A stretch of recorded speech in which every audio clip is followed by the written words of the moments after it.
রাতারাতি কয়লা উত্তোলন বন্ধ করে পালালো কয়লা উত্তোলক সংস্থা। আর তার জেরেই ইসিএলের আসানসোলের সালানপুর এরিয়ার অন্তর্গত মোহনপুর খোলামুখ খনিতে বিক্ষোভ দেখালো কর্মীরা। জানা গেছে, শুক্রবার রাতারাতি ওই কয়লা খনির বেসরকারি কয়লা উত্তোলনকারী সংস্থা পালিয়ে যায় বলে অভিযোগ। ওই বেসরকারি সংস্থাতে কর্মরত শ্রমিকদের দাবি, গত 3 মাস থেকে তাদের বেতন বকেয়া রয়েছে। ওই খনিতে প্রায় 500 কর্মচারী রয়েছে বলেই জানিয়েছে কর্মীরা। তাদের দাবি, এইভাবে রাতারাতি বেসরকারি কয়লা উত্তোলন সংস্থা পালিয়ে যাওয়ার ফলে বিপাকে পড়ল কর্মীরা। অবিলম্বে নতুন কোম্পানির দায়িত্ব নিয়ে কয়লা উত্তোলন শুরু করুক বলে দাবি কর্মীদের। পাশাপাশি তাদের বকেয়াও মেটানো হোক। গ্রামাঞ্চল শিল্পাঞ্চলের খবর, ব্যুরো রিপোর্ট।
गाड़ी की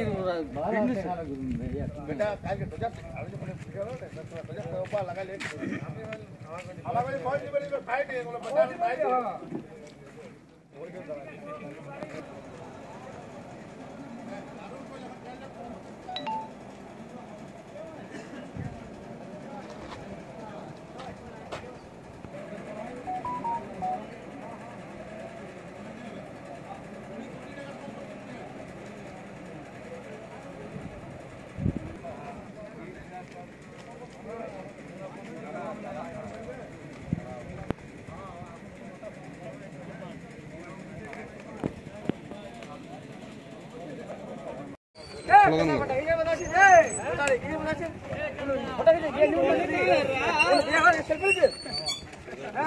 কি বলে বলে আমাকে বলছে বলকে যে সামনে বলকে যে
হয়েছে বিগত 2 থেকে 3 বছর আগে কোম্পানি এসেছিল ইসিএল এর টাইপ থেকে কোম্পানি চলছে আমাদের কোম্পানি চলতে আমাদের যে কালকে হঠাৎ শুনছি কোম্পানি এখান থেকে চলে গেছে কোম্পানির আমরা কিছু খবর জানি না এসে পরে দেখছি লোক জড়ো হয়ে আছে কিন্তু কোম্পানির কেউ নেই কোনো মেশিনপত্র স্টাফ কেউ নেই খালি আমরা লোকাল স্টাফ কোম্পানির যে স্টাফ ছিল তারাও ধাও কোনো কৈফিয়ত নেই ফোন করছি ফোনে কোনো মাধ্যমে যোগাযোগ করা যাচ্ছে না আমরা চাইছি যে আমাদের এই কোম্পানি চলে যাচ্ছে এরপর আমাদের ভবিষ্যতে কী হবে আমরা চাইছি যে আমাদের যে বেতন বাকি আছে সেই বেতনে আমরা দাবি তুলছি যে আমাদের বেতন যাতে দেওয়া হয় 2 থেকে 3 মাসের বেতন বাকি আছে তারপরে এরপর আমরা কি করব কোনো কোম্পানি চলে গেলাম বেকার হয়ে গেলাম আমাদের ঘরের তো আছে স্ত্রী আছে কি করব সেই জন্য আমরা এখানে সব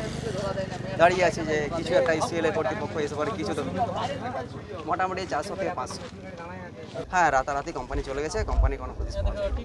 এসে দেখছি কোনো মেশিন কিছু নেই আমরা চাইছি আমাদের যাতে এখানে পুনরায় আবার কোম্পানি আসুক আমরা কাজ পাই আমরা বেতন যে বাকি আছে বেতন পাই তাছাড়া আমাদের ফ্যামিলি আছে বাড়িতে কী করবো আত্মহত্যা ছাড়া তো কোনো উপায় নেই আমার নাম হলো গোপীনাথ ঘটনা কাল রাত্রিতে শুনছি হঠাৎ যে কোম্পানি তার মেশিনপত্র এবং গাড়ি ফাড়ি যে আছে উঠিয়ে নিয়ে চলে গেছে ভিএন কোম্পানি পাহাড়গড়ায় মাইন্স চালাতো কয়লা উত্তোলন না মানে কোম্পানির তো কেউ নেই এখানে যা আছে সব লোকাল ওয়ার্কাররা এসে আছে দাঁড়িয়ে আছে চাকরিহারা মানুষরা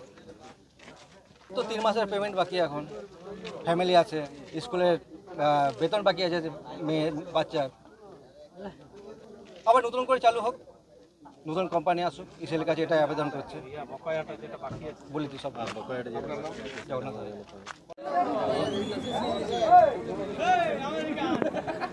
তোমরা এগুলো করো হাইলাইট করে দাও এগুলো কোন কোম্পানি